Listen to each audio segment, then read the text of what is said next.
नारायण नारायण। नारायण नारायण नारायण भगवान। भगवान, हमने इस मंच में इस सप्ताह से पूर्व, यद्यपि हम तो बहुत समय इसमें अनुपस्थित रहे, फिर भी इस सप्ताह से पूर्व आपके श्रीमुख से हमने यही सुना था कि सेवा और सुमिरन जीवन का सार सर्वस्व यही है।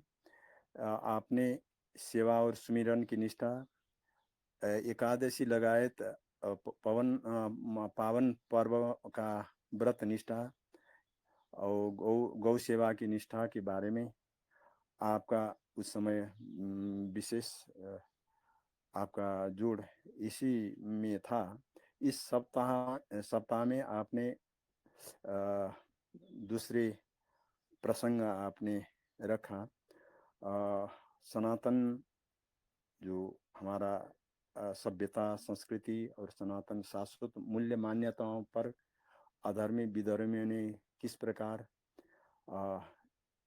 षड्यंत्र किया। नसबंदी जो परिवार नियोजन संबंधी जो कानून नसबंदी एक्ट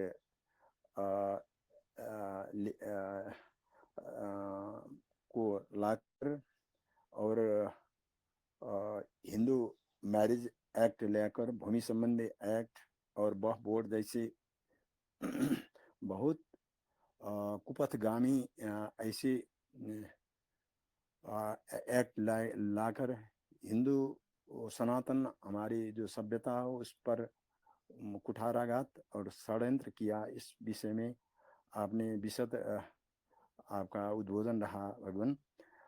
इससे हमको ऐसा बोध हुआ है कि हम इस मंच में जितने भी महानुभाव हैं, जीवन के उत्तरार्ध, अधिकांश जीवन के उत्तरार्ध में हम चल रहे हैं। भगवान, आप इस विषय को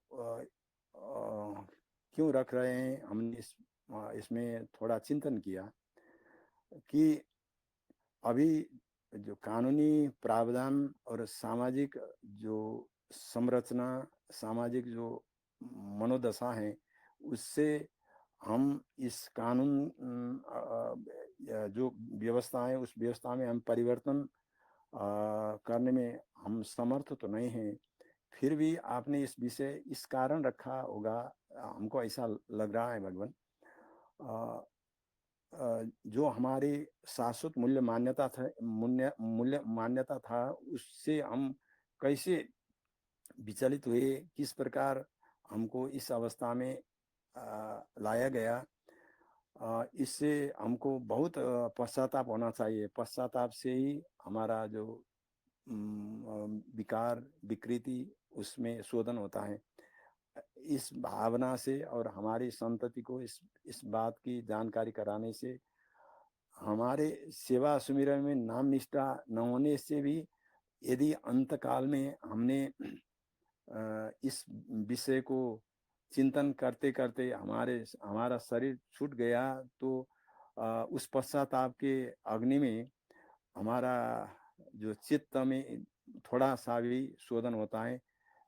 इस भावना से और ये हमारी प्राचीन मूल्य मान्यता हमारी संतति को प्रसारण करने के लिए संभवतः आपने इस विषय को, इस महत्वपूर्ण विषय को रखा होगा। हमको ऐसे लग रहा है भगवान, इसमें कोई शोधन परिशोधन की अपेक्षा है, तो भगवान कृपा करके इसमें थोड़ा हमको समझाने की कृपा करें। बहुत सुंदर। आपने कहा कि आपने सदा सेवा और सुमिरन के विषय में ज्यादा जोर दिया है, तो सेवा के संबंध में हम क्या समझते हैं भगवान? सेवा के संबंध में जहाँ तक इस मंच से हमने जो समझा है वो आपके समक्ष हम रखते हैं भगवान। सेवा का मतलब है जैसे इसमें हमारा एक मोटो है, हम रहे ना रहे हमारा धर्म रहना चाहिए। अ, हम स्वयं के लिए कुछ न करें, समाज के लिए करें। अ, इसका मतलब अ, समाज के लिए इस अर्थ में कि उसके कल्याण के लिए, दूसरे के कल्याण के लिए ही करे। जो करे दूसरे के कल्याण के लिए ही करे। अर्थात जो जो काम हम करते हैं, हमारे जो सिद्धांत हैं, हमारा जो अमर ग्रंथ का जो संदेश है, उस संदेश के अनुरूप हम स्वयं के लिए न करें और समाज के लिए ही, समाज के कल्याण के लिए ही करें। ऐसा हमने समझा है भगवान। हाँ, ये ऐसा ठीक नहीं है। पहली बात तो समाज का कल्याण नहीं होता और समाज की सेवा भी नहीं होती। समाज का कल्याण नहीं, कल्याण होता है स्वयं का, और सेवा होती है स्वामी की। अब जैसे प्राय बोला जाता है कि समाज सेवा, समाज सेवा, समाज कल्याणार्थ, तो उसका तात्पर्य तो यह है कि समाज सेवा का मतलब यह है कि जो समाज को अनिवार्य है, आवश्यक है, नैसर्गिक है, जो उसका प्राथमिकता है, वो उसको देना। अब हम ये थोड़ा विचार करें कि यदि आज समाज को जो आवश्यक है, यदि वो हम नहीं दे पाए, जो समाज को आवश्यक है वो दे नहीं पाए, और हम बिना दिए चले गए, और कालांतर में 2, 4, 10, 5 पीढ़ी, 15 पीढ़ी, 20 पीढ़ी के बाद में ना हमारे तीर्थ बचे, ना मंदिर बचे, ना मठ बचे, ना साधु बचे, ना मातृ शक्ति बचे, ना गौमाता बचे, तो क्या हम एक मौन लेने वाले या फिर एक दृष्टा बन करके दर्शन करने वाले, देखने वाले, उन लोगों को उस का अपराध नहीं लगना चाहिए या नहीं लगेगा? जी भगवान।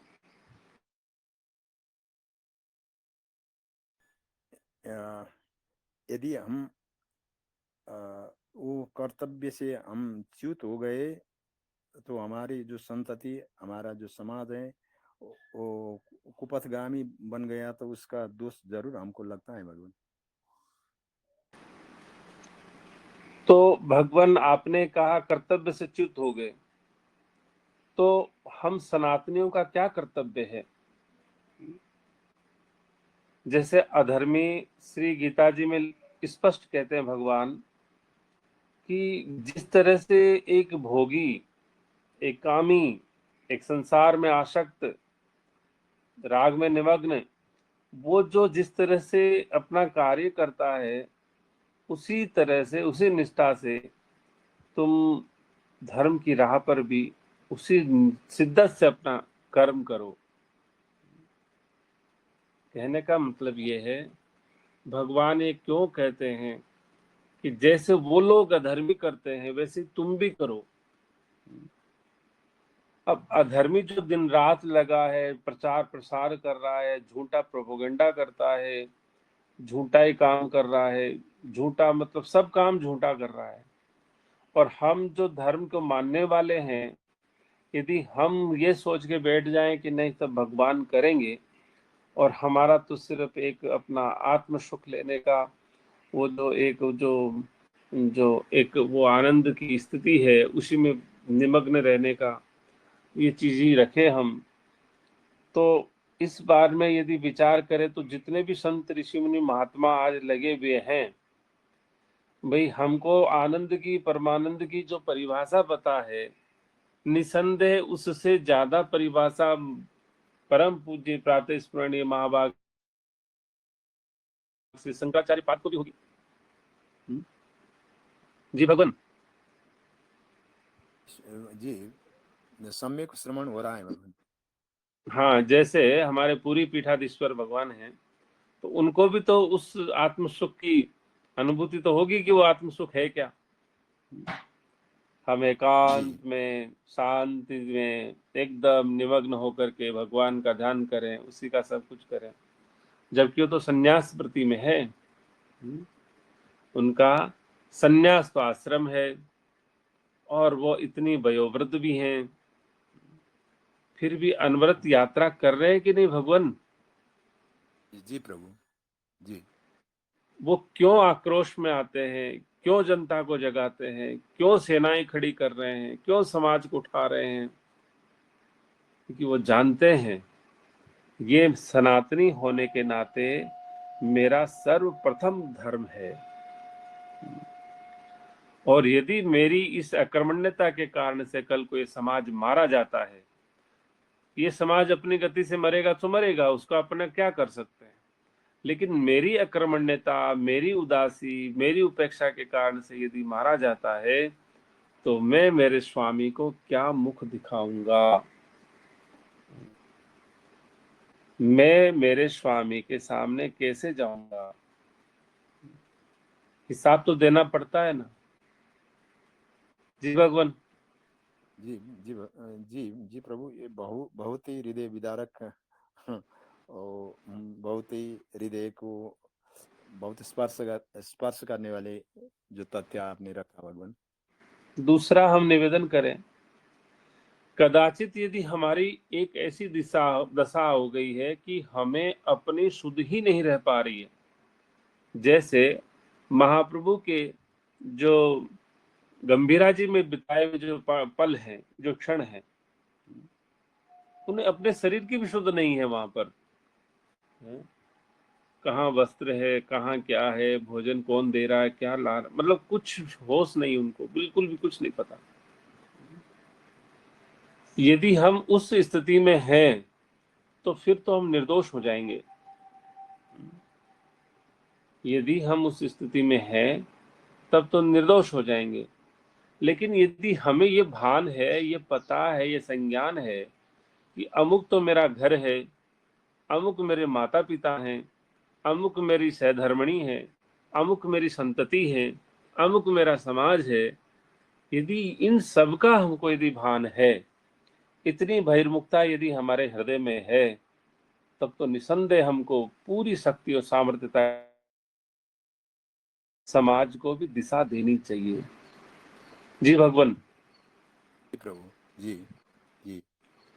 और यही कारण है, आप सोचो ना, इससे बड़े बड़े ऋषिक मुनि महात्मा, वो तो सन्यासी है, विरक्त है, ब्रह्मचारी है, उनको कोई मतलब नहीं, ना उनका घर है, ना बाहर है, ना समाज से कोई जवाबदेही।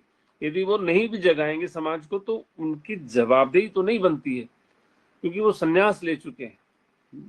उनके लिए सब बराबर है, कोई दिक्कत नहीं, वो तो एज ए दृष्टा बन करके आनंद ले सकते हैं। लेकिन नहीं, वो सनातन के हैं, सनातन का अन्न ले रहे हैं, मधुकरी ले रहे हैं, इसलिए चाहते हैं, जानते हैं कि मैं कहीं इस अक्रमण्यता के, या मैं कहीं इस कृतज्ञता के दोष से दूषित तो ना हो जाऊं। इसलिए चाहे 100 साल के महापुरुष हैं, चाहे 50 साल के महापुरुष हैं, वो अपना अनवरत रूप से इस यात्रा को चला रहे हैं। चाहे संसाधनों की कमी हो, चाहे संकट कितने भी भले ही ज्यादा हो, लेकिन यात्रा को बाधित नहीं कर पा रहे हैं। हमारे पास तो ना संसाधन की कमी है, ना हमारे पास कोई संकट है, हम आराम से साइलेंट होकर के अपनी सेवाएं कर सकते हैं, और ये हमारा स्वधर्म भी है। यदि विप्र की दृष्टि से देखा जाए, तो अध्ययन किसका अध्ययन करेंगे? यथार्थ का अध्ययन करेंगे ना।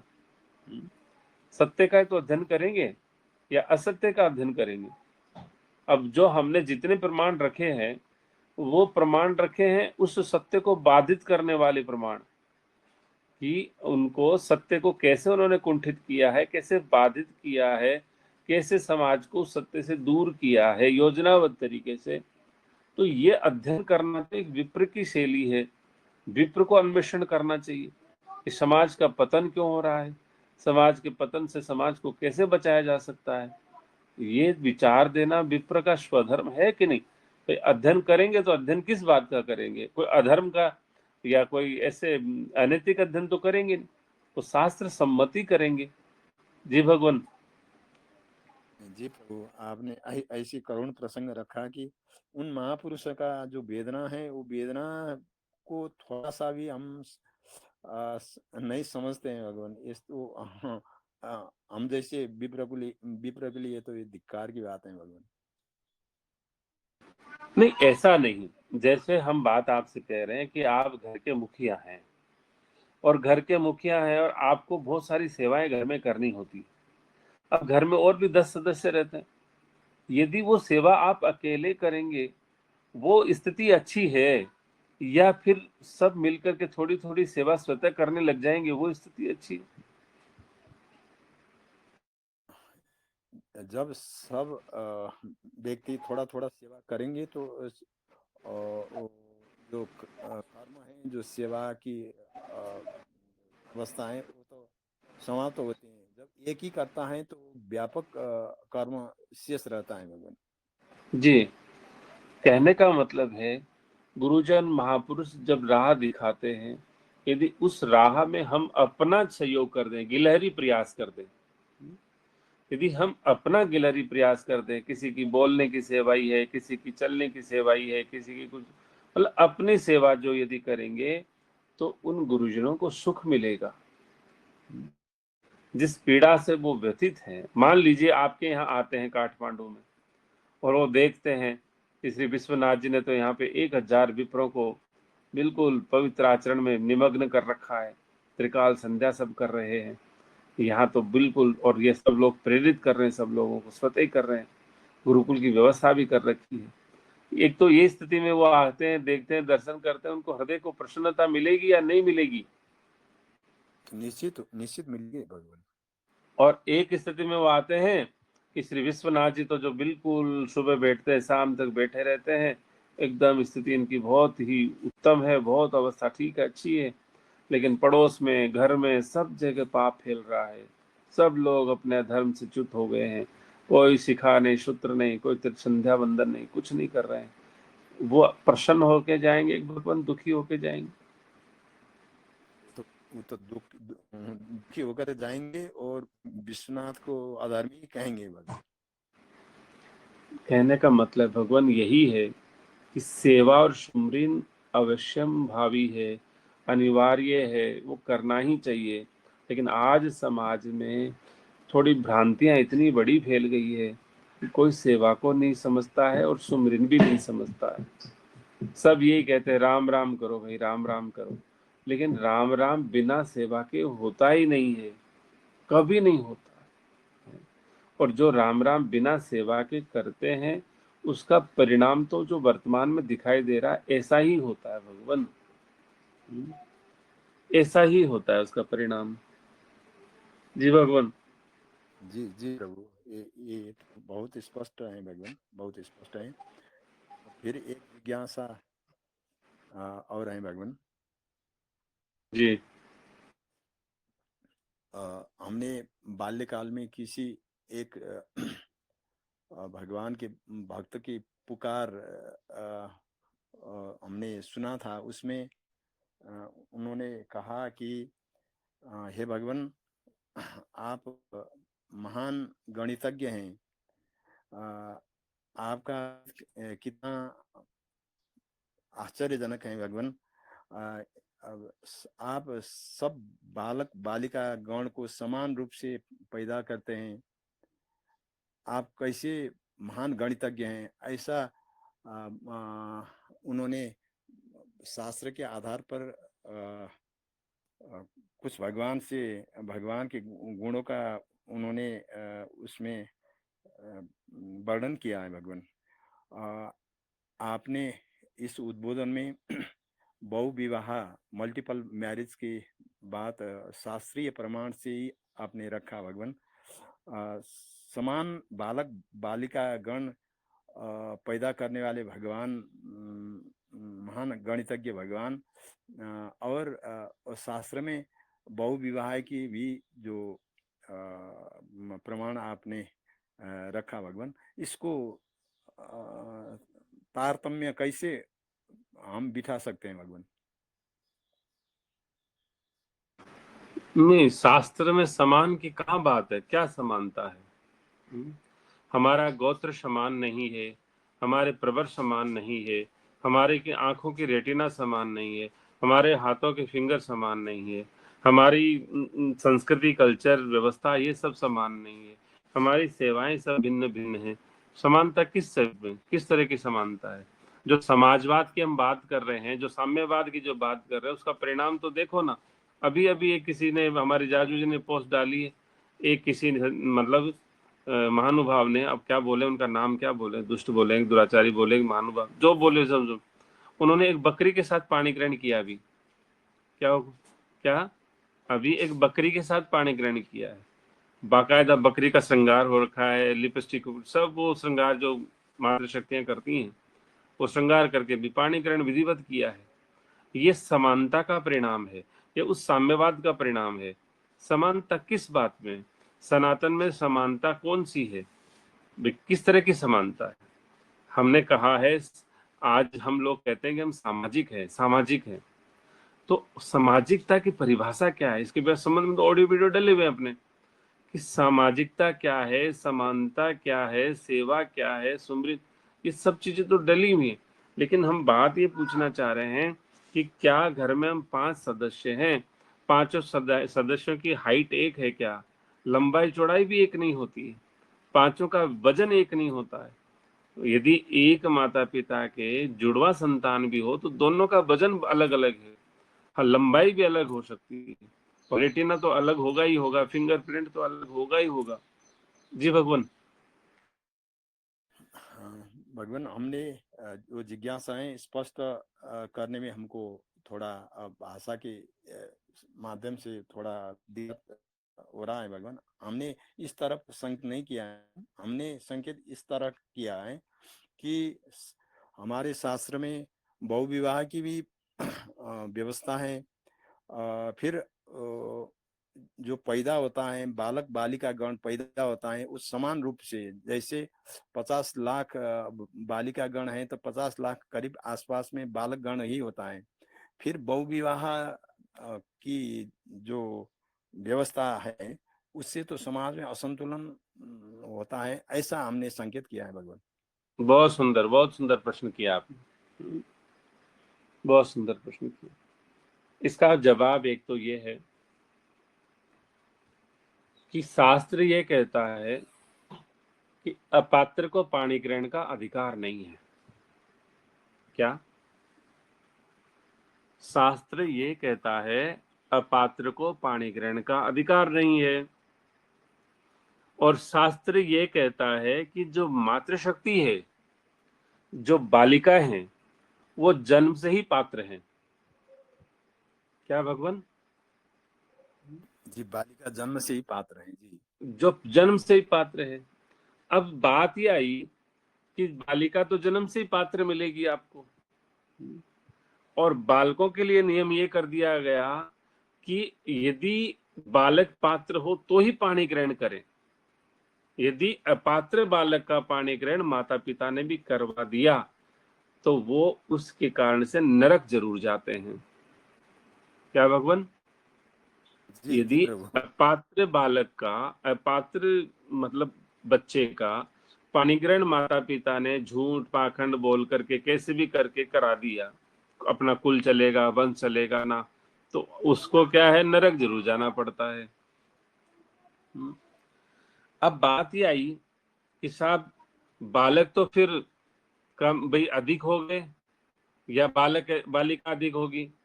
कौन होंगे इनमें से? आप क्या लगता है, बालक अधिक होंगे कि बालिका अधिक होगी? भगवान,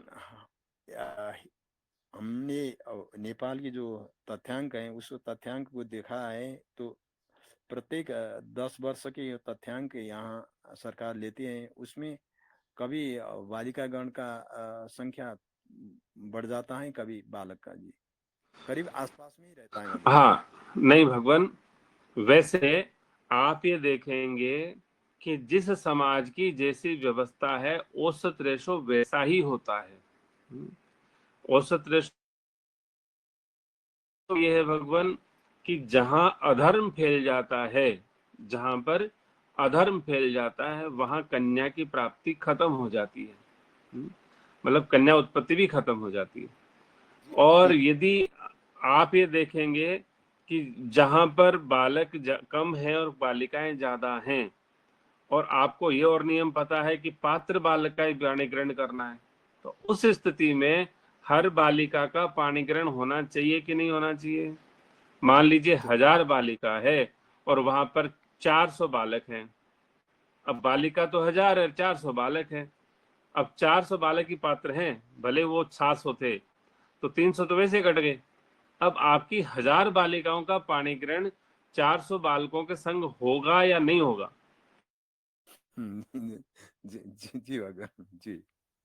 और ऐसी परिस्थितियां हम आपको, भाई क्षत्रिय समाज की तो हमने बताया था कारण क्या है, उनका तो कारण अलग बहुत अच्छे से डिस्कस हुआ है, कल ये सब वगैरह में डिस्कस हुआ था। लेकिन हम कह रहे उनकी तो एक अनिवार्यता सी है, भगवान ने तो अनिवार्यता बनाई है। लेकिन हम विप्रों की बात कर रहे हैं, विप्र की भी बात कर रहे हैं। यहाँ पर अपात्र का पाणी ग्रहण नहीं किया जाता। हमारे आचार्य पाद स्वयं, जो हमारी परंपरा गुरु परंपरा है, उसमें श्री अद्वैत प्रभु जो प्रभु हैं, जो भगवान महादेव के जो अवतार हैं, वो अद्वैत प्रभु जो है, जैसे अपन इसमें जयकारे में भी कहते हैं ना, तो उनका जो नेकर, उनके अद्वैत प्रभु के भी एक नहीं 2 पाणी ग्रहण हैं, और दोनों पाणी ग्रहण में दोनों बहिनें हैं, खास बहनें दोनों। क्या वो दोनों माँ जाई, एक ही माँ की दोनों बेटी हैं। वो तो विप्र हैं, आचार्य कोटि के महापुरुष हैं। क्या भगवान? वो आचार्य कोटि के महापुरुष हैं जी। तो पाणी ग्रहण के विषय में बहुत सारा शास्त्र ने विवेचन किया है, और उस विवेचन में सर्वप्रथम विवेचन तो यह है जो सब समाज पे लागू होता है कि पात्र को अपनी कन्या दो। क्या भगवान? कि पात्र को ही अपनी कन्या दो। और पात्र की परिभाषा वहां पर तनख्वाह नहीं है, सैलरी नहीं है, नौकरी नहीं है। पात्र की परिभाषा वहां तनख्वाह, सैलरी, नौकरी नहीं है। पात्र की परिभाषा है कि वो परमात्मा को क्या पा चुका है, और नहीं पाया है तो क्या पाने का संकल्प ले चुका है। यह वहां पात्रता की सार परिभाषा है। अब आप देखिए भगवान, जब आप इस कसौटी पे जाएंगे तो कितने जो बच्चे कमारी मर जाएंगे।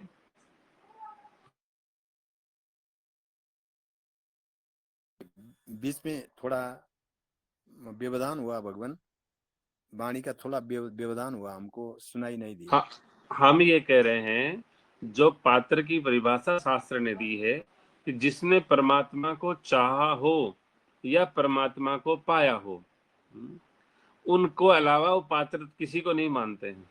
अब आप ये बताइए, यदि इस परिधि पे पाणी ग्रहण होने लगे तो कितने बच्चे कंवारे मरेंगे?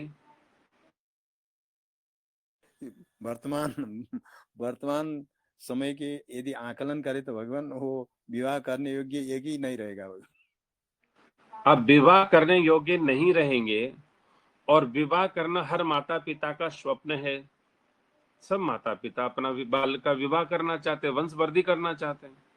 और जब ये शर्त आप समाज में लागू कर देते हैं तो सब माता पिता परमात्मा की राह पर बालकों को भेजेंगे कि नहीं भेजेंगे भगवान?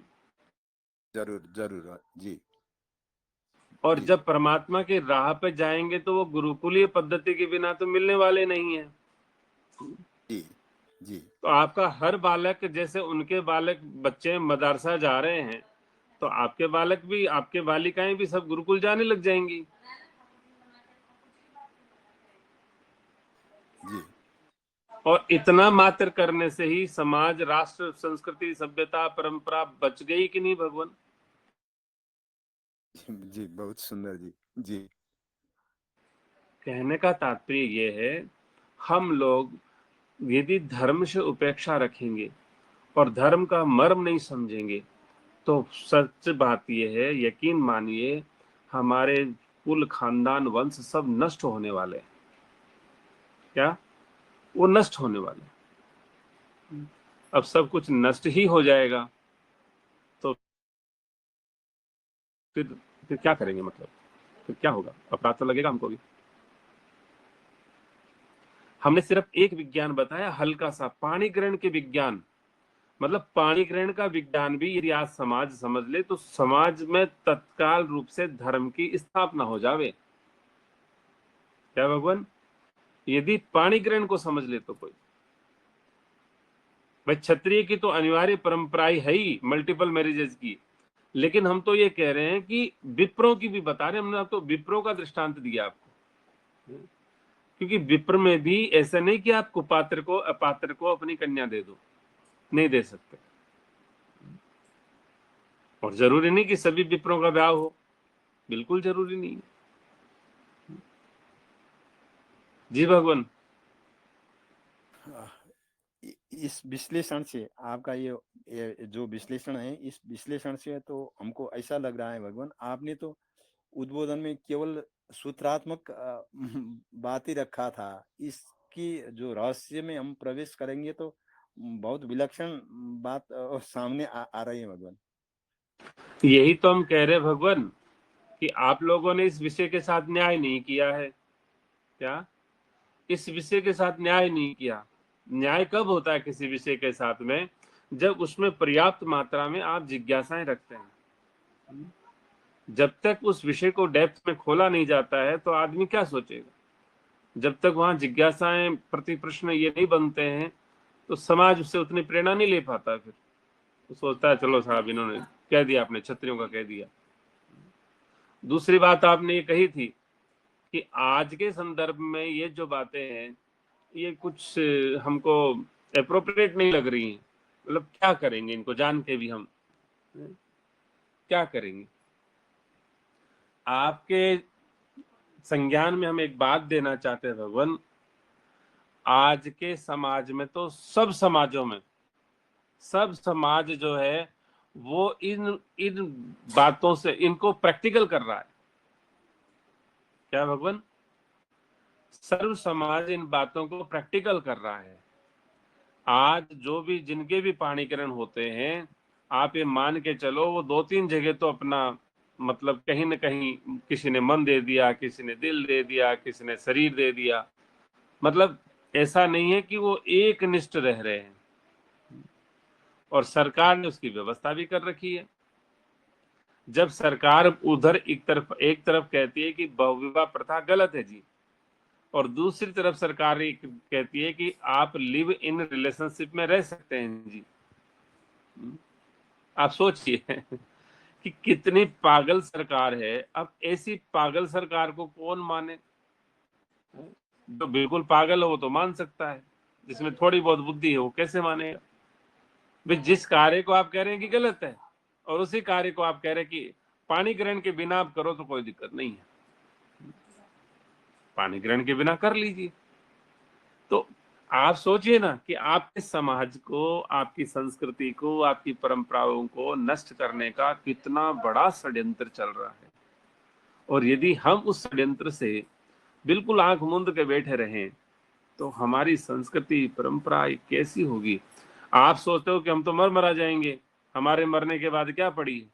आप कहीं भी रहेंगे, किसी भी जगह रहेंगे, लेकिन आपकी 500वीं पीढ़ी होगी ना, 500 पीढ़ी के बाद भी आपका उसमें विचार रहेगा, आप उस पर नजर रखेंगे। क्या भगवान? 500 पीढ़ी के बाद आप ऐसा नहीं सोचेंगे कि अरे वैसे तो मेरी 500वीं पीढ़ी में है, छोड़ो कोई मतलब नहीं मेरे को इससे। जैसे बेटे से ज्यादा प्रिय पोता होता है कि नहीं, और पोते से ज्यादा प्रिय पड़पोता होता है कि नहीं? ये आपका वो उस पीढ़ी के दर पीढ़ी आपका अटैचमेंट ज्यादा गहरा होता जाता है भगवान। इसलिए हमको ये विचार करना चाहिए कि यदि हमारा वंश खत्म होगा, वंश व्यभिचारी हो जाएगा, वंश मिट जाएगा, तो हम उस वेदना का क्या समाधान करेंगे जो हमें वहां किसी लोक में बैठे रहोगी? चाहे वो पितृलोक हो सकता है, चाहे वो देवलोक हो सकता है, चाहे वो दिव्य धाम हो सकता है, कहीं भी हो सकता है। आप सोचो कि मैं तो निकुंज की प्राप्ति कर लूंगा, मैं साकेत की प्राप्ति कर लूंगा, उसके बाद मुझे लेना देना नहीं कुछ भी, मेरा कनेक्शन खत्म हो जाएगा। ऐसा नहीं भगवान, बिल्कुल नहीं। परमात्मा तो अपने धाम में बैठे हैं, वो तो परमेश्वर है ही। उनको क्या पड़ी है हमारी? उनको इसलिए हमारी पड़ी है क्योंकि हम सबके मूल पितृ वो हैं, मूल पूर्वज वो हैं। इसलिए हमारे प्रति उनका स्नेह दिन प्रतिदिन कम नहीं, बढ़ रहा है। और प्रेम की परिभाषा यही होती है कि प्रेम जो है वो समय के साथ साथ बढ़ता है, घटता नहीं है भगवान जी। जी भगवान, बहुत आप जित जितने भी इसमें विश्लेषण करेंगे कर रहे हैं, तो उससे ऐसा लगता है कि वो सुदूर भविष्य बहुत भयावह दिखाई दे रहा है भगवान। एक बात और कहना चाहते हैं भगवान, इस विचार को हमने गलत मान लिया है, इस विचार को हमने चिंतन करना बंद कर दिया है, इसलिए आज हमारा समाज पापाचार में लिप्त हो गया है, व्यभिचार में संलिप्त हो गया है। वो इतने गंदे काम करने लगा है जिसकी कोई सीमा नहीं है। आज अधर्मियों की ताकत की मूल वजह क्या है? उनकी फैलने फूलने की मूल वजह क्या है? आज तक उनके समाज में इस विचार को अच्छा माना जाता है, उस विचार को अल्लाह की आज्ञा माना जाता है, इसलिए उनके यहाँ पर वो व्यवहारिक रूप से भी चल रहा है और विचारों में तो मतलब चल ही रहा है। और इसलिए वो संपन्नता को प्राप्त हो रहे हैं, क्योंकि वो इस पाप से बचे हुए हैं, वो भ्रूण हत्या से बचे हुए हैं, वो गर्भपात से बचे हुए हैं, वो अनैतिक संबंधों से बचे हुए हैं। वो नहीं करते इन चीजों को। अब आप सोचिए, वो सहधर्मिणी किस मतलब धर्मिणी तो नहीं कहेंगे, पत्नी किसी की है और उसका मन चित कहीं और है। आप समझिए ना। और यदि इस तरह के काम हो रहे हैं, जब भी तो उत्तम संतानें नहीं मिल रही है। ऋषि मुनि महात्मा आने को तरस रहे हैं उनको। जी भगवान, यदि हम लोगों के इस गिलहरी प्रयास से यदि हम 1000, 500, 200, 50 कुछ कोखों को पवित्र बना दें या उनको संरक्षित कर लें, तो जो वो ऋषि मुनि महात्मा आना चाहते हैं आ सकते हैं ना भगवान। वो कितनी बड़ी सेवा हो सकती है धर्म की। जी आपने कल कहा था कि अकाल में बीज का संरक्षण करने के लिए यही बहुत बड़ी काम होगी भगवान। फिर इसमें एक हमारा प्रतिप्रश्न बन रहा है भगवान। जी जो अधर्मी का तथाकथित धर्म विधान में वो बहुविवाह का वो निषेध है, उसका जो शाश्वत सिद्धांत उसमें कैसे समावेश हुआ भगवान? इसका जो रहस्य उन लोगों ने समझकर उस धर्म विधान में रखा है, तथाकथित उनका धर्म विधान में। नहीं, जीव मात्र सनातनी है भगवान। क्या है? जीव जी मात्र प्रभु। सनातनी है। अब उनको ये पता, विज्ञान पता चल गया ना भाई। एक स्वाभाविक बात होती है, क्योंकि वो निकले हुए युद्ध के लिए। वो उन्होंने क्या छेड़ रखा? जिहाद छेड़ रखा। जिहाद, जिहाद कह दो, वो अपनी भाषा में जिहाद कह रहे हैं। तो जिहाद जो होता है ना, वो क्या है? वो अपना सब वो दिन रात उसी में लगे रहते हैं। तो मतलब हम धर्म युद्ध कहते हैं, हम युद्ध कहते हैं, वो जिहाद कहते हैं। जिहाद में इन किन प्रकार इन सब खत्म करना होता है। युद्ध में कुछ नियम है, प्रिंसिपल्स है, मानवता है, ये सब चीजों का हम ख्याल करते हैं। तो उनको पता है कि हम जिहाद करेंगे तो हमारी सफलता का मूल कारण और रहस्य क्या होगा। भाई जनबल तो हमको चाहिए ही चाहिए, बाहुबल तो हमको चाहिए ही चाहिए। इसलिए उस जनबल और बाहुबल के लिए वो कहते हैं कि अल्लाह की देन है, सब कुछ देगा अल्लाह, सबको देगा, हम 440 करेंगे।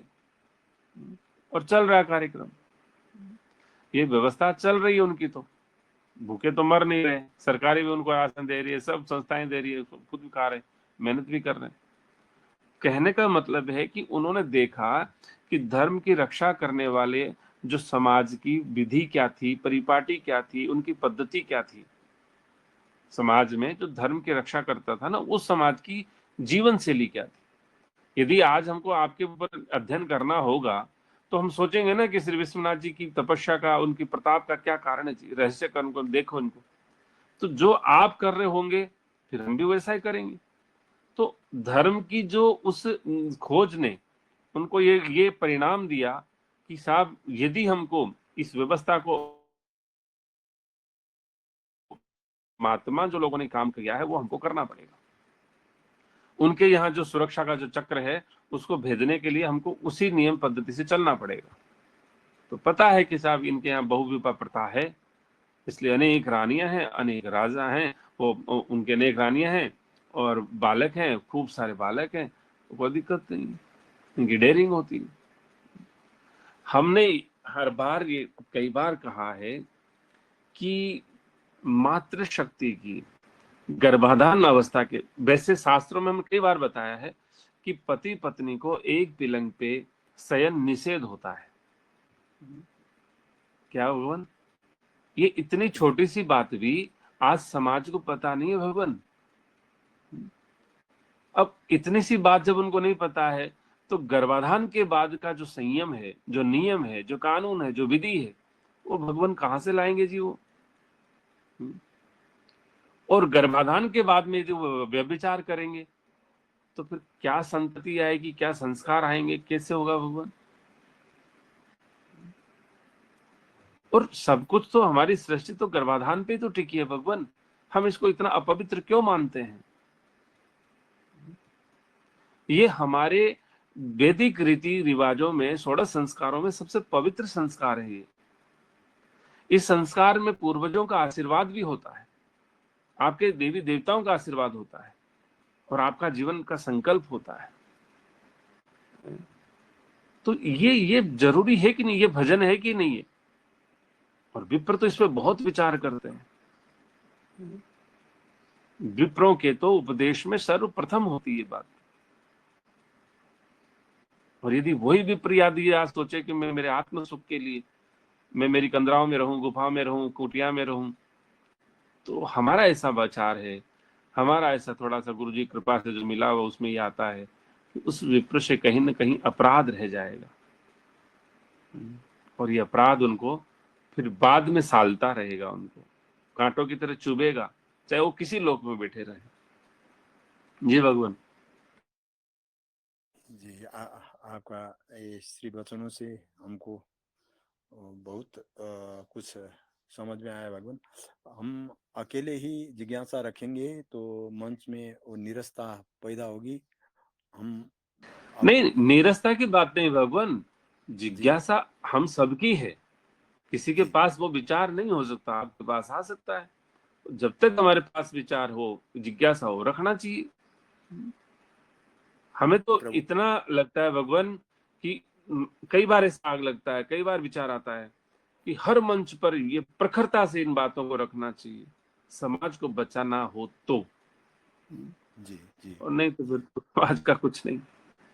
नहीं जी हमारा भगवान। जी हमारा भाव ये है कि भगवान हम अकेले ही जिज्ञासा रखेंगे तो यहाँ मंच हाँ में कोई नहीं, जी आप फिर हाँ पूछ लेते हैं, सबसे पूछे बताइए साहब, और किसी को भी जिज्ञासा हो तो रखिए।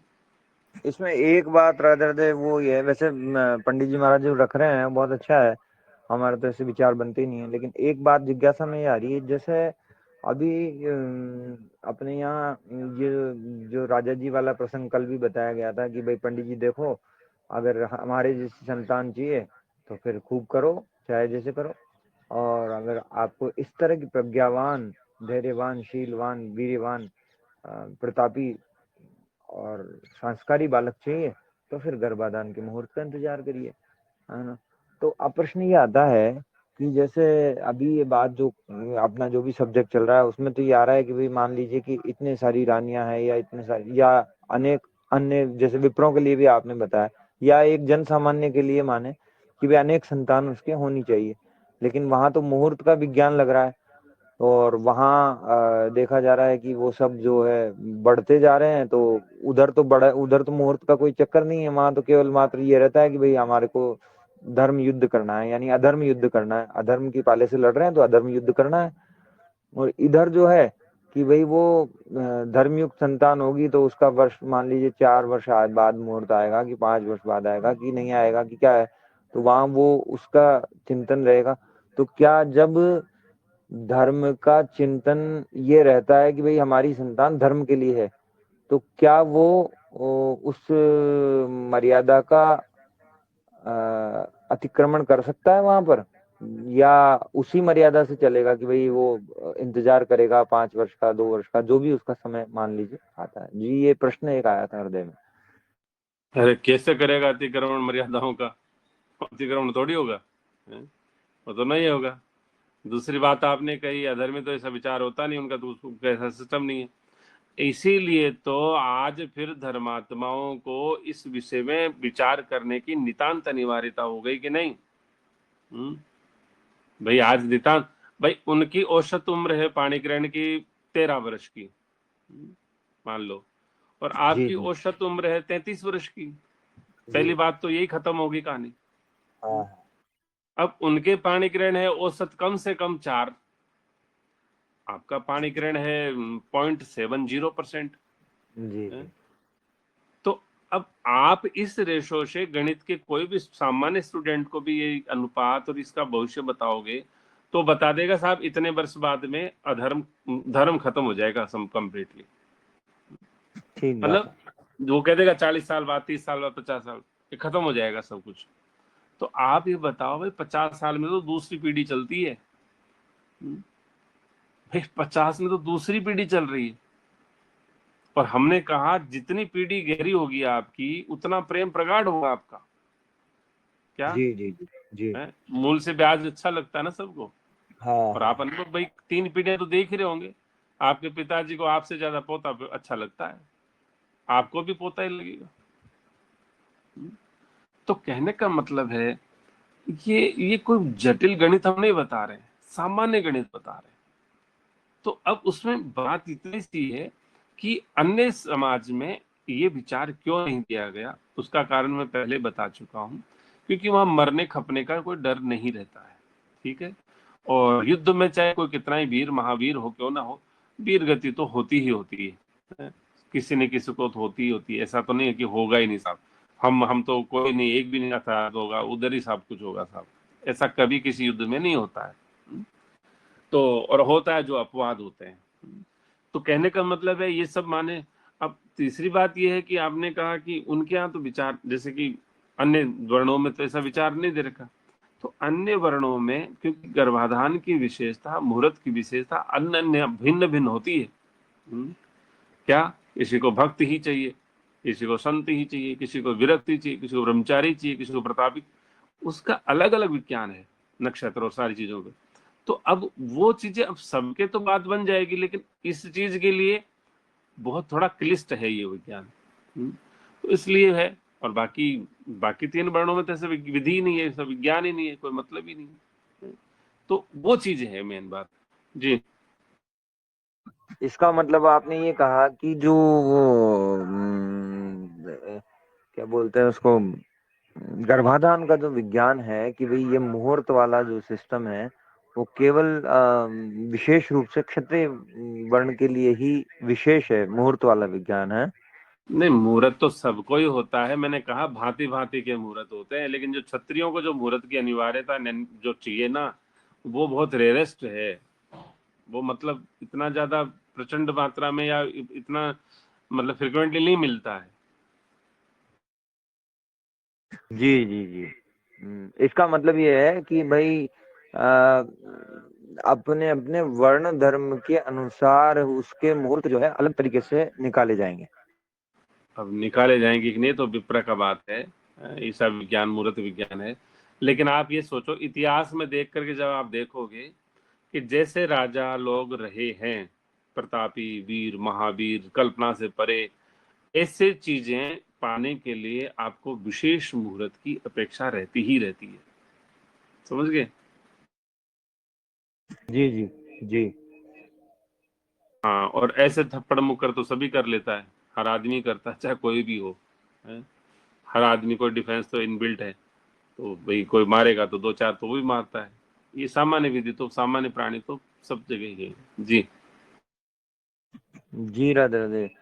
ठीक है, हमारा प्रश्न तो इसमें यही था कि जैसे क्षत्रिय वर्ण के लिए तो आपने बताया कि वो अलग से उसका जो है जैसी संतान वो चाहता है यदि ऐसी प्रतापी तो उसके लिए वो अलग विधान है। लेकिन हमारा प्रश्न इसमें ये था मूल कि जैसे इनके यहाँ तो ये अपने हाँ, उसका हम जवाब दे चुके उसके हिसाब हैं। से ये तो जैसे अरे हम उसका जवाब तो दे चुके हैं, 4 बार रिपीट करने से क्या फायदा होगा, समय का दुरुपयोग ही होगा उसका। दे चुके हो जवाब उनका। जी प्रीति जी, आप बताइए अब। जी भैया, राधे राधे।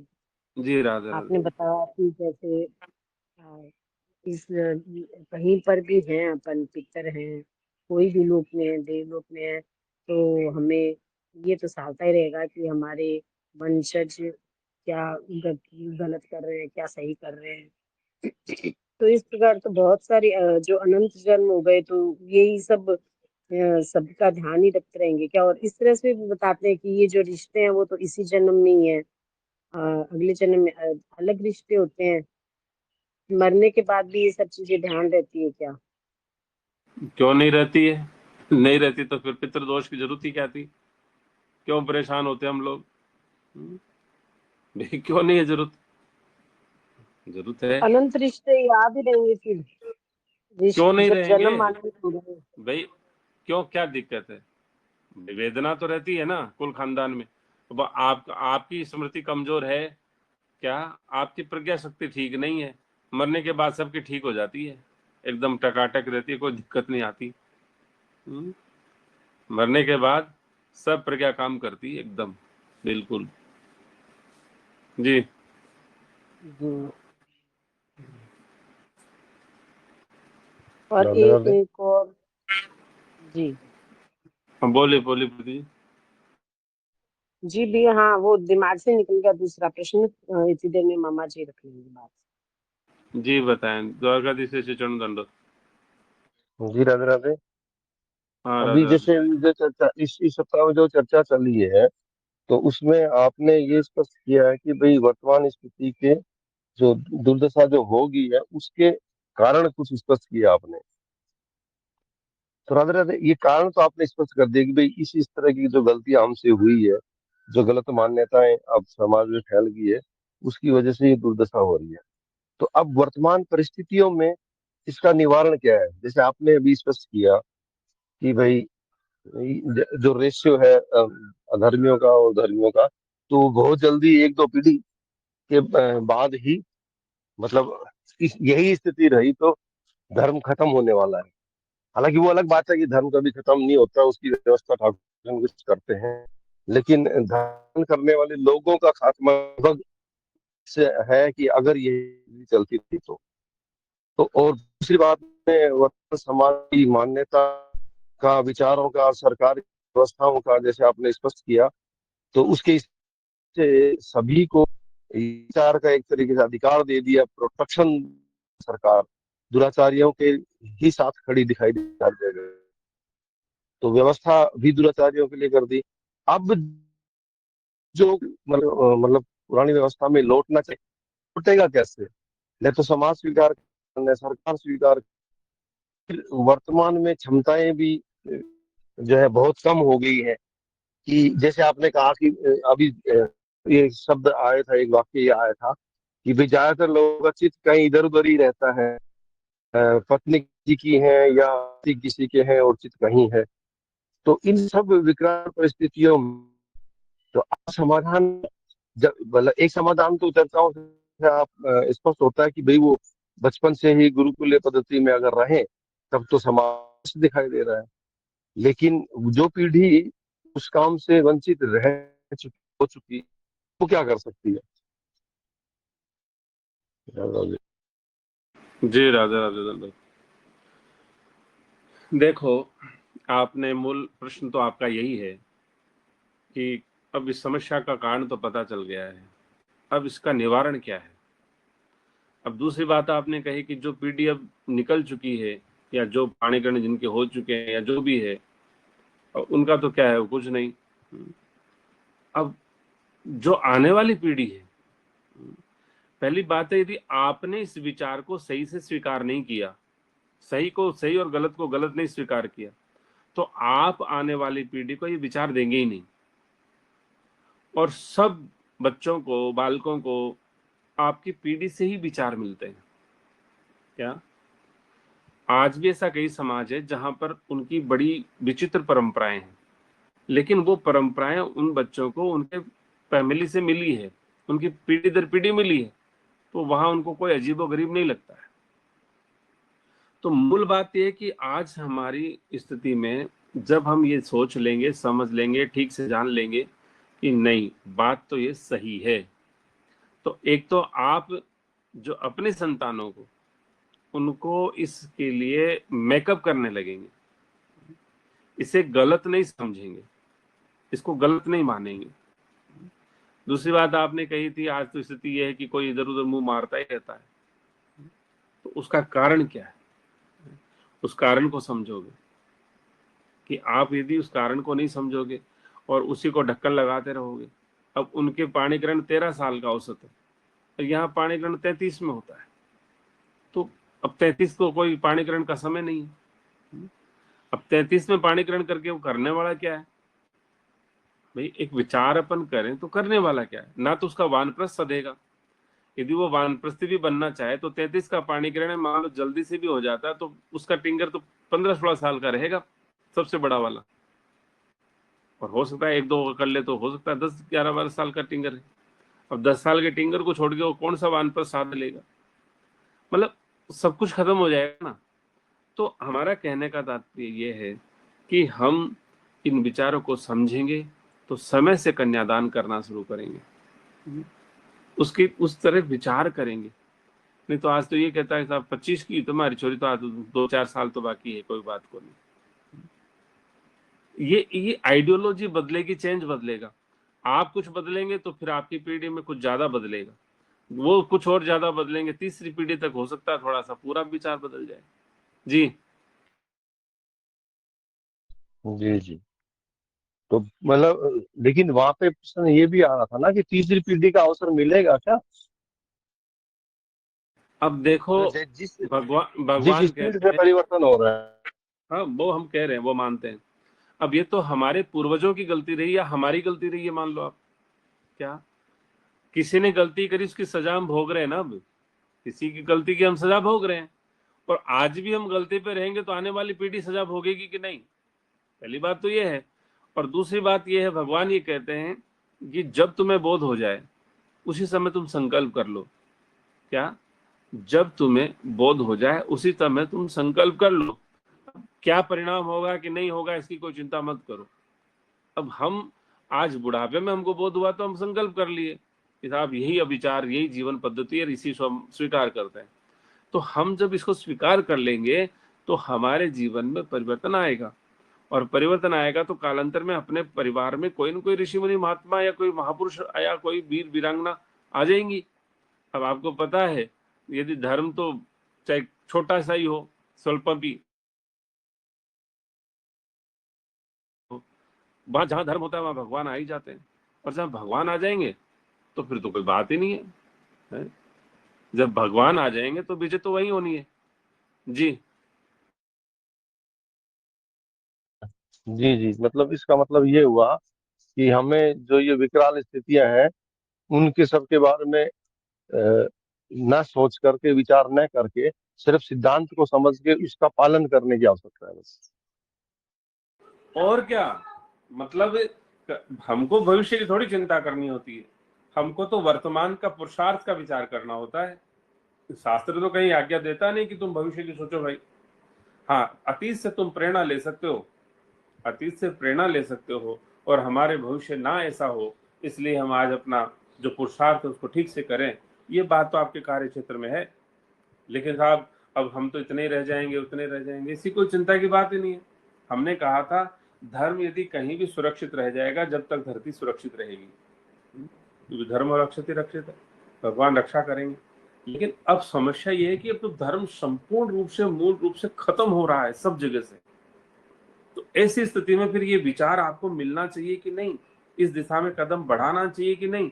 यदि नहीं बढ़ाओगे तो इतना भयंकर, आप सोचो सोचो, माँ बेटे को लेके भग गई है, मतलब माँ बेटे को, जो पढ़ाने वाली टीचर जो है वो 11 साल के टिंगर स्टूडेंट से वो प्रेग्नेंट हो गई है, मतलब समधी समधन को लेके भग रहा है, सास जवाई को लेके भग रही है। मतलब और मतलब जो ग्रैंड फादर जिसको बोलते हैं, दादा तो बोलना उचित नहीं रहेगा, वो पोती का रेप कर रहा है, पोता दादी को लेके भग रहा है। मतलब कैसा समाज हो गया। और आज भी उस विचार चिंतन को आप नहीं कर रहे हो कि नहीं साहब ये तो ऐसी बात है, गलत बात है, ये तो आपका तो खत्म हो गया खेला। तो इसी समाज में फिर आपका परिवार भी रहेगा। तो वो कहते हैं ना कि संग का रंग दे तो वर्ण, तो कुछ तो आता ही है। जी जी जी, स्पष्ट हुआ। राधे राधे राधे। हाँ, हम ये कह रहे हैं भगवान करेंगे, मंगल करेंगे, लेकिन भगवान ने हमको भी तो पैदा किया, अवसर दिया है, ये देव दुर्लभ जीवन दिया है, उसमें सेवा के लिए तो दिया है। और सेवा है क्या? सेवा आपका स्वधर्म ही तो सेवा है। हर बार पहले बताया गया था कि स्वधर्म से ही विशेष की प्राप्ति होती है। अब कोई भी स्वधर्म का पालन करना नहीं चाहता है। हर माँ बाप की एक ही ख्वाहिश होती है कि छोरा नौकरी वाला हो, छोरा पैसे वाला हो, खानदानी, मतलब खानदान का मतलब खूब, चाहे दारू का धंधा चल रहा हो, चाहे बकरे की दुकान खुली भी हो, पैसा आना चाहिए, बढ़िया गाड़ी घोड़े होने चाहिए। ये मानसिकता तो बदलो कम से कम, कि हम पाणी ग्रहण किन के संग करेंगे? जो धर्म पे नहीं है, जो धर्म को जानता नहीं है, जो भगवान को नहीं मानता है, उसके संग मतलब ही नहीं, विचार तक नहीं करेंगे हम। तो अपने आप सीधे हो जाएंगे कि लोग, क्योंकि सबको अपनी बहू चाहिए, नौकरी नहीं चाहिए, नौकरी भी बहू के लिए चाहिए। तो बहू सबको प्रिय है, पर जब बहू के लिए आप शर्त ये कर दोगे कि परमात्मा को बचता है कि नहीं छोरा तुम्हारा, सब लाइन पे आ जाएंगे। जी जी जी, स्पष्ट।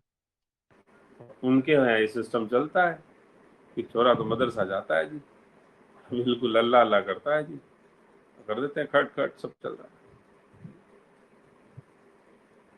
जी ये मतलब ये बड़ा अच्छा साधन है अगर समाज को बदलने का। ये शर्त अगर मतलब बहुतायत में अगर ये लग जाए तो फिर तो समाज सुधरना मतलब बहुत ही आसान हो जाएगा। बताओ कितना आसान तरीका है कि नहीं। और आसान तरीका जब ये हो जाएगा तो फिर आपको कोई वेदना मिलेगी क्या? कोई संताप मिलेगा क्या? कोई राम राम के लिए मना करेगा क्या? कोई गला काटेगा क्या? कुछ नहीं होगा। आपकी बहन बेटियां सुरक्षित है, आपके मठ मंदिर सब सुरक्षित है, विप्र भी सुरक्षित, संत भी सुरक्षित, गौ माता भी सुरक्षित। तो धर्म का लक्षण क्या होता है? धर्म का लक्षण तो यही तो होता है कि इनकी अभिवृद्धि हो।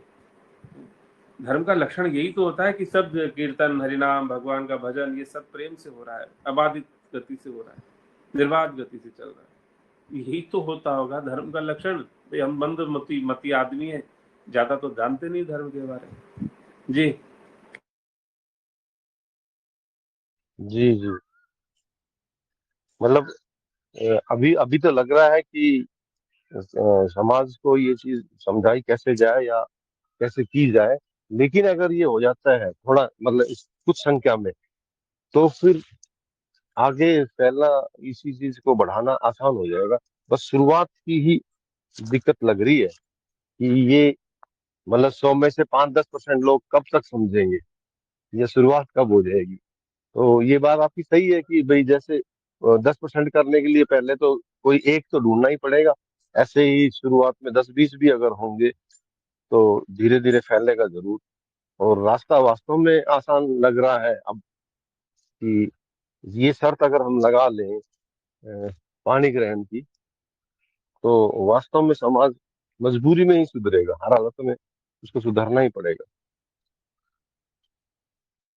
जी राधे राधे। जी राधे राधे। और सबसे बड़ी बात एक और है, जो पाप हम कर बैठे हैं, क्या जो पाप हम कर बैठे हैं उसका समाधान भी है इसमें। क्या? हम दो हमारे एक, क्या जी? हम दो हमारा एक, तो एक वाला संशोधन भी इसमें हो सकता है।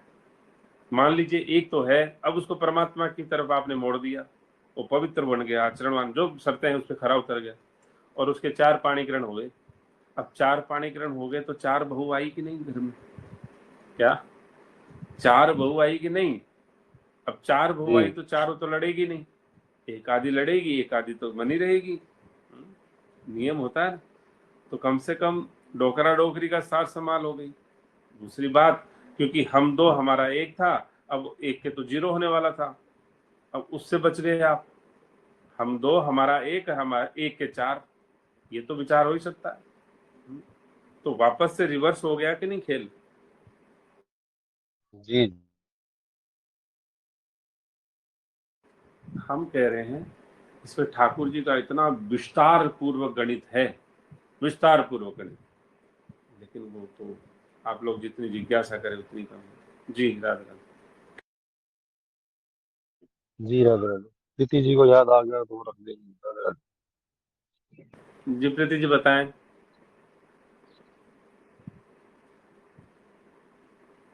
जी भैया नहीं ध्यान आ रहा अभी। नहीं जाना। द्वारकाधीश जी आपसे मैं एक निवेदन करता हूँ, जी अभी जितना रक्षा बजट है ना अपना, क्या जी, जितना भी रक्षा बजट है उस बजट का मेजोरिटी पार्ट जो है वो तनख्वाह में चला जाता है। क्या जी मेजोरिटी पार्ट तनख्वाह और पेंशन में चला जाता है। अब आप सोचो, आपके पास करोड़ों की सेना तो है लेकिन तनख्वाह लेती नहीं है। क्या जी? जी ये समाज, मोदी जी को ये सूचना जानी चाहिए, उनको ये बताना चाहिए, मतलब जो भी नेतृत्व करता है। आपके पास ऐसा प्रमाणिक समाज बैठा है, एक ऐसी प्रमाणिक सेना बैठी है जो आपसे तनख्वाह के नाम पे लेगी 0, 0 तनख्वाह लेगी आपसे और आपका काम कर देगी पूरा। क्या जी? आपका काम तो पूरा जी कर देगी, तनख्वाह 0 लेगी, सिर्फ आपको संसाधन देना उनको। क्या देना है?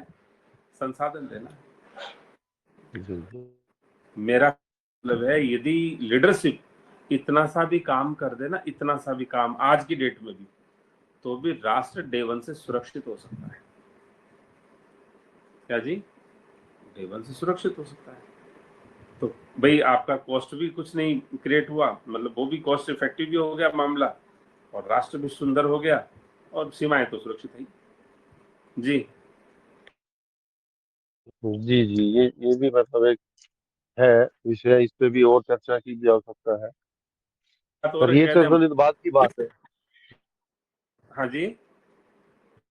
ये तो खैर बात की बात है, मूल बात तो वही है कि भाई हम उस रास्ते पे चले तभी तो वो फ्री की मतलब जो सेना है वो एक्टिवेट तभी तो होगी। फिलहाल तो लग नहीं रहा कि वो जो हम सुंदर स्थिति देख रहे हैं कि भाई फ्री में कोई राष्ट्रीय रक्षा करने आएगा, वर्तमान स्थिति में तो लग नहीं रहा जब तक कि ये विचार लोगों तक पहुंच न जाए।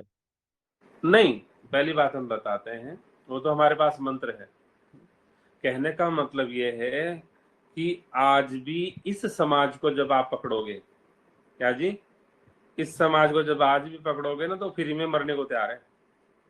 क्या थोड़ी बहुत पॉलिश लिस्ट तो करनी पड़ेगी, थोड़ा 2-4 जयकारा कराना पड़ेगा, फिर मरने को तैयार है। कोई दिक्कत नहीं, घर में चाहिए फाका ही चल रहा हो, थोड़ी सी मेहनत सरकार को करनी पड़ेगी, आराम से तैयार है, तो बैठा है, कोई दिक्कत नहीं।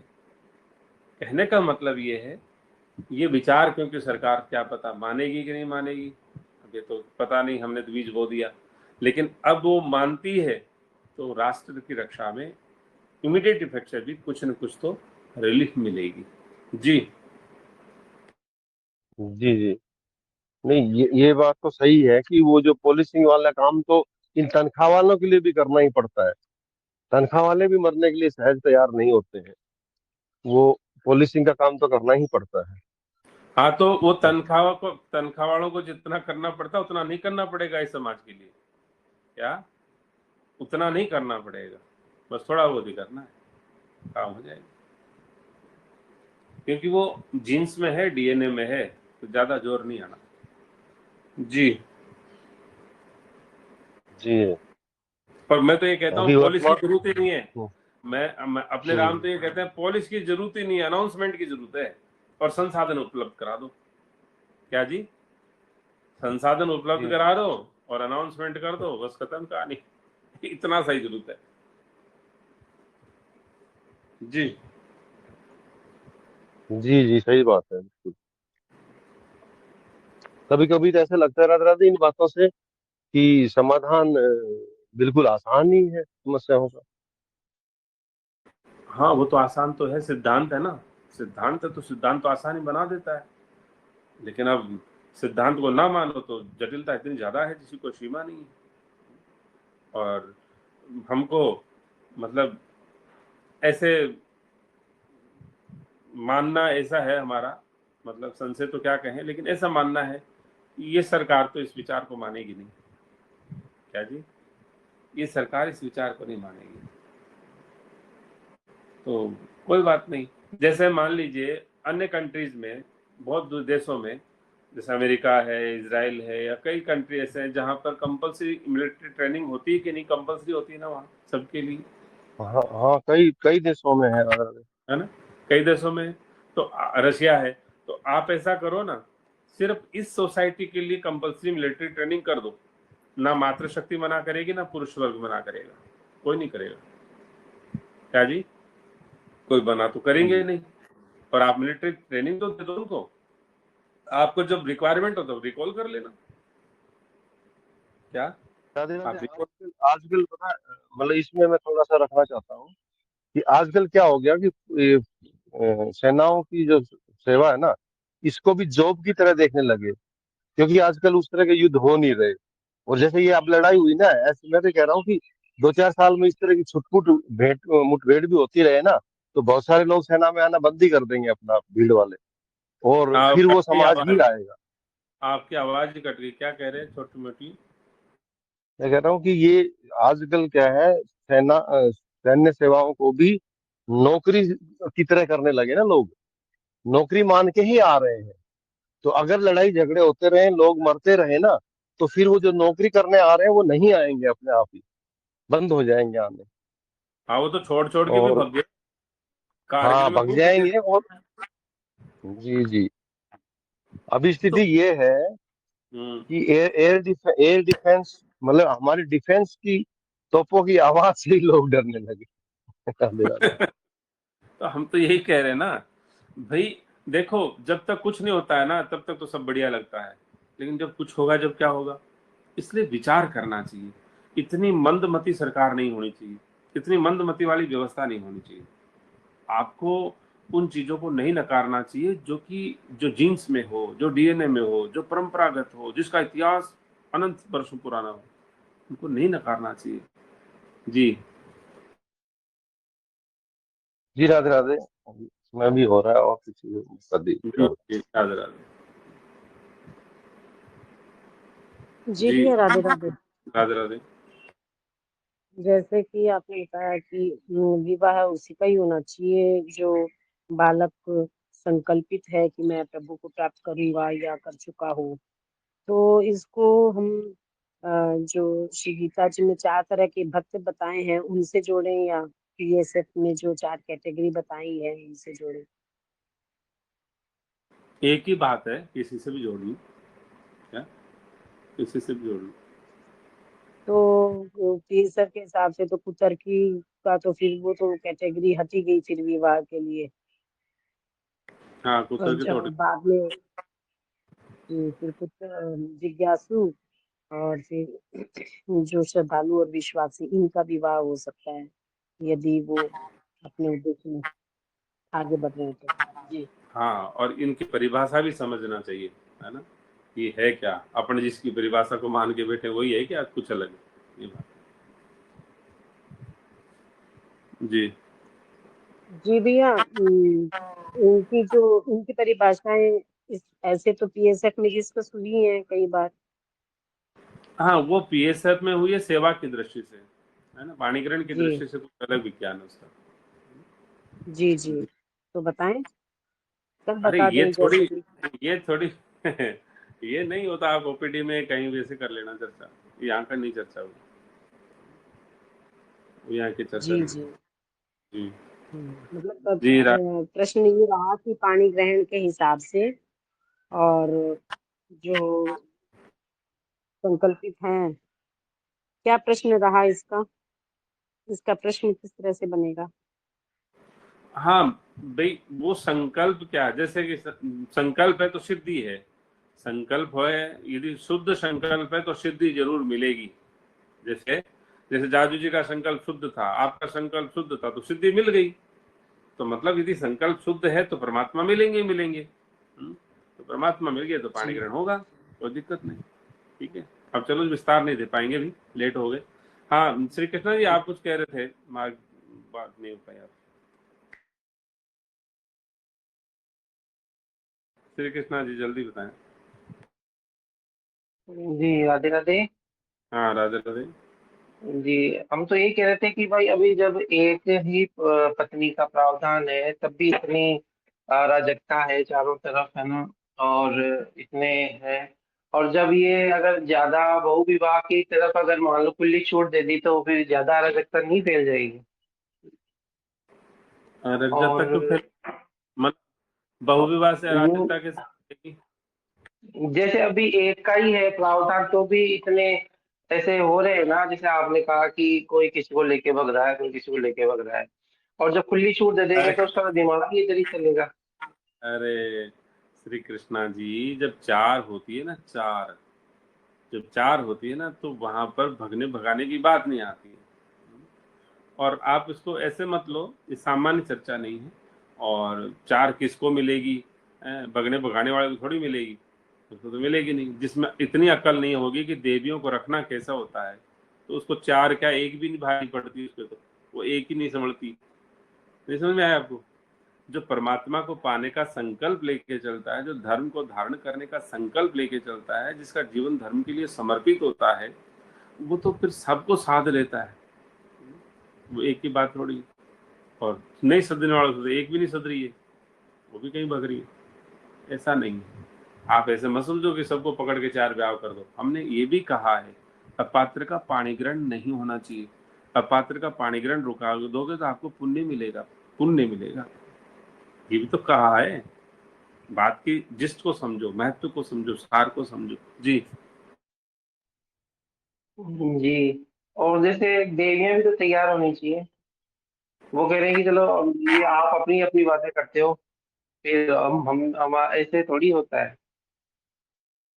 नहीं, देवियां तैयार ही हैं। जिस परंपरा की हम बात कर रहे हैं, उन परंपराओं में तो होता रहा है सदा से, तो वो तो पहले से माइंड मेकअप है। और जिस समाज में नहीं होता रहा है, उनकी बनाने की जरूरत भी नहीं है, ये तो माइंड मेकअप है। आप वो किसी भी अपनी वंश परंपरा को उठाएंगी तो औसतन 10 तो मिल ही जाएंगी। क्या औसतन तो 10 रानियां तो मिलेगी, 10 पाणिग्रहण तो मिलेंगी। तो उनको तो कोई दिक्कत नहीं माइंड मेकअप से, बस उनको तो पता नहीं है, इसलिए माइंड मेकअप नहीं उनका। जी जी राधे राधे। जी राधे राधे। जी नारायण नारायण भगवान। जी नारायण नारायण। आपकी जिज्ञासा से ही हमको परम आनंद मिला था, परम सुख। क्या वो तारतम्य टूट गया? आपने जैसे ही हैंडओवर किया ना, वो तारतम्य टूट गया हमारा। जी भगवान, कल रखेंगे भगवान।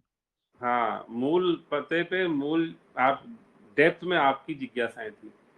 हम चाहते थे कि ऐसी कोई जिज्ञासा है, मतलब कोई बात तो करे, कुछ नहीं करे। जी जी भगवान विश्राम। हाँ क्या कह रहे भगवान?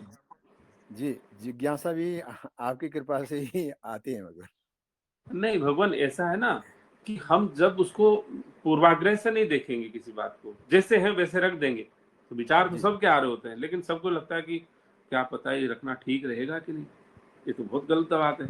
जैसे आपने कहा साहब, जीवन मिला है आत्म सुख के लिए, उस रंजन के लिए। हम कहाँ इन फालतू की बहिर्मुखता में पड़े रहे? कहीं सही छूटियां मरमरा गए तो क्या गति होगी हमारी? उत्तम गति होगी हमारी। क्या होगी भगवान? अति उत्तम गति होगी हमारी। जी अति उत्तम गति, क्योंकि हम धर्म के लिए तो कर रहे हैं। हमको क्या पड़ी है, हम धर्म के लिए तो कर रहे हैं। इसमें सारा चिंतन ही धर्म का है। जी जी भगवान, यदि हम किसी अपात्र का पाणिग्रहण रुकवा रहे हैं तो धर्म का काम कर रहे हैं। यदि पात्र की पाणिग्रहण मान लीजिए बहुत करवा रहे हैं तो धर्म का काम कर रहे हैं। मतलब इसमें कौन सी बात ऐसी चीज है? कोई ऐसी नहीं है। हम अपने ही समाज कुल खानदान में यदि अपने ही किसी फिंगर का यदि वो अपात्र लगता है तो सर्वांश में कह देंगे साहब ये पात्र नहीं है विवाह के लिए, इसका नहीं होना चाहिए।